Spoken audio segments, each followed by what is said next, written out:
السلام عليكم ورحمة الله وبركاته. waxaan idinla wadaagayaa fariin ku socota waalidka degan Seattle ama wadankan Mareykanka gaar ahaan Washington State iyo county aan deganahay ama city-ga aan deganahay ee Seattle. Marka fariinta gaar ahaan waxay ku socotaa reer Seattle maadaama iskuuladu ay ka timi waxaa dhici karaysa in ay qusayso waalid kasta oo ilmihiisu ay iskuul u aadaan oo Mareykanka degan ayaan insha Allah jeclahay inay fariintan taabanayso. waxay kaloo taabanaysaa macallimiinta dugsiyada imaamyada iyo meel kastoo bulshadu ay arday ay isugu timaado ayaa iyana runtii ay taabanaysaa. sida aanu la soconno iskuullo tiro adiga ilaa iyo 10 gaaraya haddaysan ka yarayn ayaa toddobaadkii hadda aynu soo dhaafnay ilaa iyo toddobaadka soo socda waxay u rogmadeen oo ay waxbarashada u bedeleen waxa loo yaqaano virtual online in ilmuhu ay wax ka bartaan 1 week ama 10 maalmood sababo la xiriira xagga caafimaadka oo covid-ka uu sababay. arrintaas waxay noqotay dhacdo soo noqonaysa sidiiba looga soo noqday breega Christmaska ee December markii sanadda ay dhamaatay ilmuhu iskuulka ay ku soo noqdeen January 3-deeda. dadaalo badan bay iskuuladu sameeyeen in ay ilmuhu ay baaraan siba Seattle unbaa awoodi karaysay in ilmuhu ay testing ku sameeyaan intaysan iskuul ku soo noqon. cunugii negative ah unbaa kalaaska soo gelaya kii positive ahna haddee quarantine buu geliyay isolation. waxaa dhacday jimcihii hadda inaga dhamaaday oo daraad ahayd oo bishuna aan u malaynayo inay ahayd 14 iskuulla qaarkood ayaa waxay la xiray ama u bedelmay in ay online ilmuhu ay ku qaataan muddo 10 maalmood. iskuulana way jireen oo kuwa jiray oo haddana ay soo noqonayaan 21 bisha oo ah ilaa iyo jimcaha dambe. waxaasoo dhanna waxay ku dhacaysaa cases soo taraya oo ilmaha iyo macallimiinta iyo staffka iskuulada oo maxaan ku radaa covid-kii uu ku baahayo maadaama Omicron uu si xawli ah wadanka dhan ugu faafayo gaar ahaanna ardada iyo ilmaha da'da yarta ayaa waxaa dhacday in marka arrintan fariintan ay si toos ah ay ugu socoto dadka waalidka ilmahooda iskuulka Seattle Public Schools ay u dhigtaan. Seattle Schools waxaa dhigta arday lagu qiyaasay ilaa iyo 50,000 oo arday waana districtiga ama public schooling maxaan ku raraa systemka Washington State ugu ballaaran 50,000 ku dhawaad 47,000 iyo wax la jira ayaa dhigta. ilmo badan ayaa da'doodu waxay ka sarreysaa 4 jir ilaa iyo 18 jir oo iskuulada dhigta.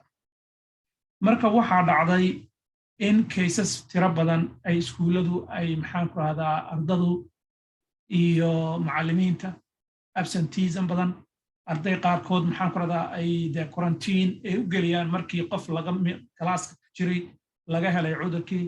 qaarkoodna ayagii uu ku dhacayo isolation la geliyay. marka ardadii baa percentage-ka maqnaanaysa uu soo badanayo ama macallimiintii exposure-ka iyana maxaan ku radaa uu ku dhacay 5 maalmood ee ku qasban in ay maqnaadaan. adigu taladaasa maxaan ku radaa iskuulku waxay ku noqotay wax ay aad ay ugu yaaban yihiin sida u maareyn lahaayeen taasoo keenaysa marka in ay 1 week iyo 10 maalmood muddo ku siman inay iskuulka ay joojiyaan dabadeedna ay waalidka maxaan ku radaa ay ilmahooda ay online ay waxbarashada ku qaataan. marka sababaha markii la fiiriyo waxaa ka mid ah baa la yiri dadka qaarkood oo xanuunsanaya ilmaha xanuunsanaya baa iskuulka imaanaya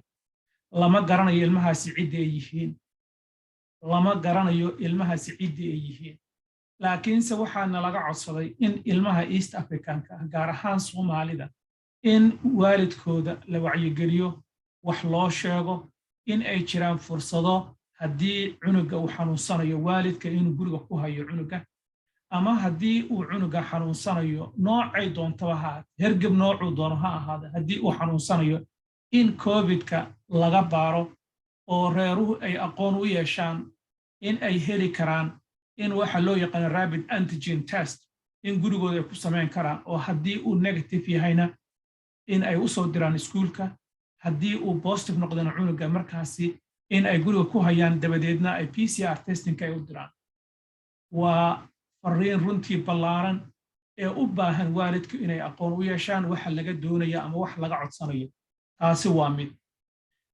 waalidka marka waxa laga doonayaa inay qayb ka noqdaan horumarka carruurtooda iskuulka nabadgelyadiisa maxaa yeelay ilmahaagan maxaa la dhihi Soomaaliga ah Muslimka East Africanka wuxuu qayb ka yahay ilmo kale meel la sugu keenayo fariintan waxay kala gaaraysaa dadka kale ardada kale ee waalidiinta ardada kala dhalay ee cadaan ha noqoto ama cajam kala nooc doonto ha noqoto iyana waa loo sheegayaa laakiin maadaama anagu fariintayna soo gaartay aase Somali Health Board waxaan doonay in aan maanta oo axad ah inaan fariinta aan ku sii sheego maadaama aan qorsheynayno in toddobaadka soo socda aanu barnaamijyo noocaas oo kala ahna outreach and education waxa loo yiraahdo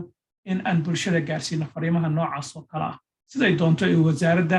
waxbarashada ama school district uu naga codsado inaan ku caawino marka waalidow waxaad ogaanaysaan mararka qaarkood waxaa la idin soo diraa email waxaa la idin soo diraa voicemails marka waxaasoo dhan waa fariin iskuulka ka socod la doonayo in lagu dhaqmo haddii fariinta ay tahay emailkaasi iskuulkii maxaan ku raahdaa maanta wixii ka dambeeya waanu xirnay week buu xirnaanayaa taa ula socda oo ha noqonina maxaa la dhihi jiray dad waddankii jooga ee haddana ka maqan ha noqonina maxaan ku raahdaa laxdii dhukanayd ee maxaan ku raahdaa waxa ka dhacaya agagaarkeeda aan war u hayn ha noqonina maxaa yeelay waxa dhacaya waxa weeyaan waa adigiyo apartment complex degan apartment complex adoo deganoo guryo dhan oo isku wada xiran oo maxaan ku raahdaa qayb ka mid ah unit fulaan uu dab ka kacay ama guryo unityo ay gubanayaan adiguna aad meesha iska dhex jirtid oo iska moogan tahay oo aadan warba u ahayn taasi maxay noqonaysaa idinkaa idin weydiiyo haddii adigu aad unit 105 ama 220 aad degan tahay apartmentigaasi qolal kale ee maxaan ku raahdaa apartments ka degan marba dab meel ka qarxayo adigana aadan warba u ahayn arrintaasi maxay ka dhignaanaysaa taasi adaan ku weydiinayaa marka tiyo kale ka dhigan tahay marka iskuullada ilmaha u dirsanaysaan waxaa isugu imaanaya boqolaal arday oo qaarkoodna ay xanuunsanaan karaan qaarkoodna ay xanuunka uu ku soo socdo ama carruurtaadii baa maxaan ku rahaa sidoo kale ah marka waxaa la doonayaa qof waliba famil kastaba inay doorkeeda ka ciyaarto annaguna qayb baynu ka nahay ase Soomaali ase Muslim East African waxaanu looga baahan yahay doorkayga inaanu ciyaarno hooyada aabbaha waxaa looga baahan yahay cunugiisa inaanu iskuulka uba dirin haddii cunuga uu xataa xanuun yar uu sheeganayo iskuulka wac absentees numberka wac waxaa leedahay cunugayga maxaan ku raahdaa waa under the weather wuxuu dareemayaa wajac excused waxaa loo qaadaya absentees iskuulkana way ku farxayaan marka aad absentees aad u qaadido maxaan ku raahdaa sababtoo ah hadda qof xanuunsanayaad ka reebtay haddii kale waxay ahaan lahayd in iskuulka inta uu yimaado cunugaas dabadeedna kan ugu dhowee kursiga ay wadaagayaan buu qaadsiinayaa kalaaskaasi waxaa ku dhacaya in qaarna maxaan ku la fasaxo qaarna maxaan ku sidaas arday waxa u dhiga macallimiin kale oo iyana duqeey ah baa u dhiga 60 jiro ayaa u dhiga inkastoo ay talaalku uu qasab ku yahay macallimiinta oo dhammaantood ay talaalkooda soo dhamaystirteen oo ay booster shot soo qaateen oo iskuulka la hagaajiyay ventilationkiisa oo iskuulka uu provide gareenaya testing oo iskuulka uu provide gareenaya clinic oo maxaan ku rahay vaccination iyadoo waxaas oo dhan ay jiraan haddana waxaa loo baahan yahay oo kale in inana qaybtooda aynu ka qaadano maadaama aynu nahay waalid ilmahooda iskuulka u dirsanaya maxaa yeelay siyaar iskuulska markaan kuu sheegay ee kontonka kun ay dhiganayso tusaale ahaan south west qaybta ah ee xaafadaha Soomaalida badanka ay degan tahay Seattle high point baan oranayaa xaafadda la yiraahdo Soomaali iyo East African waxaa degan 70% ku dhow iskuulada waxay aadaan deegaanka ka dhow iskuuladaasi toddobaadka soo socda waxaa laga yaabaa in ay maxaan ku raahdaa qaarkood ay u bedelmaan virtual oo ay noqdaan online ayaa dhici karta haddii kayska sida ay yihiin ku socdaan waalidkuna waxaa laga codsanayaa inay sida ogaadaan oo ay fariimaha soo gaaraya emailada ku soo gaaraya ee voicemail ku soo gaaraya inay u warhayaan baa laga codsanayaa waxaan kaloo ku daraya oo kale ka soo qaadsaa han South East Seattle oo kale 10,000 oo arday iyo 218 qof baa dhigan waxaa laga helay wiigii hore 498 maxaan ku radaa qof cases baa laga helay oo 420 ay ahaayeen arday waa 4.11%. 4.11% boqolkii qof ee iskuulka tagtaba 4 baa xanuunsanay. 4 hadday xanuunsan tahay oo ayna sidaan omicron kaano kala tusahaan bafta uu siiyo wuxuu qaadsiinayaa boqolaal kale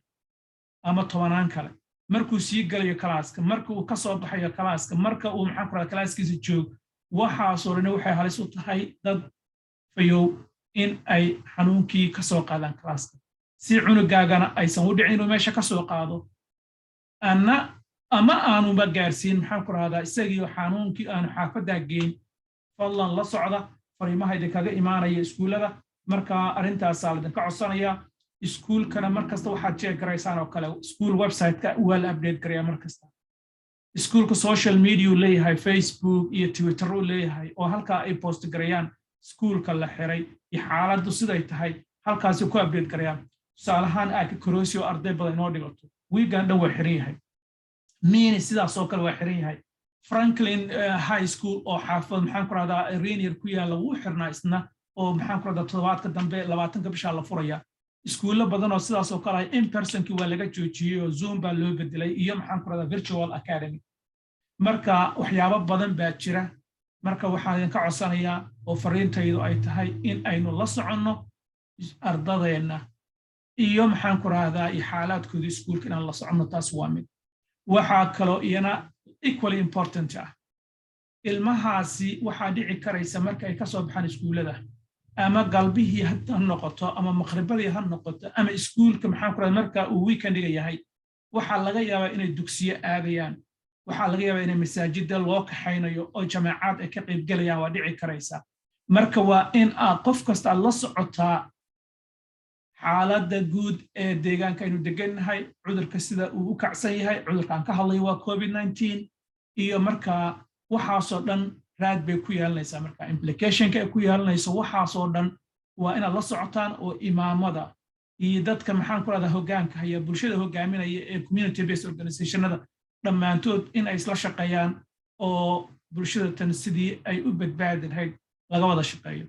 qofka haddii mar uu ku dhaco way dhici karaysa inuu sahlan yahay laakiinse waxaa dhici karaysa in uu ka dhaxlo waxa loo yaqaan long covid wax aanan harayn oo muddo oo bilooyin ama sanado socon kara ama abadkiiba qofkaas dhaawac u geysan kara ayaa laga baqanaya inay jirto marka waxaasoo dhan si aan uga badbaadno maxaan ku rahdaa waxaa la dhihi jiray barbarkay ka baxdo waa bakayla galeen marka insha allahu aan ku dadaalno qof walba inuu doorkiisa ka ciyaaro وبالله التوفيق والسلام عليكم ورحمة الله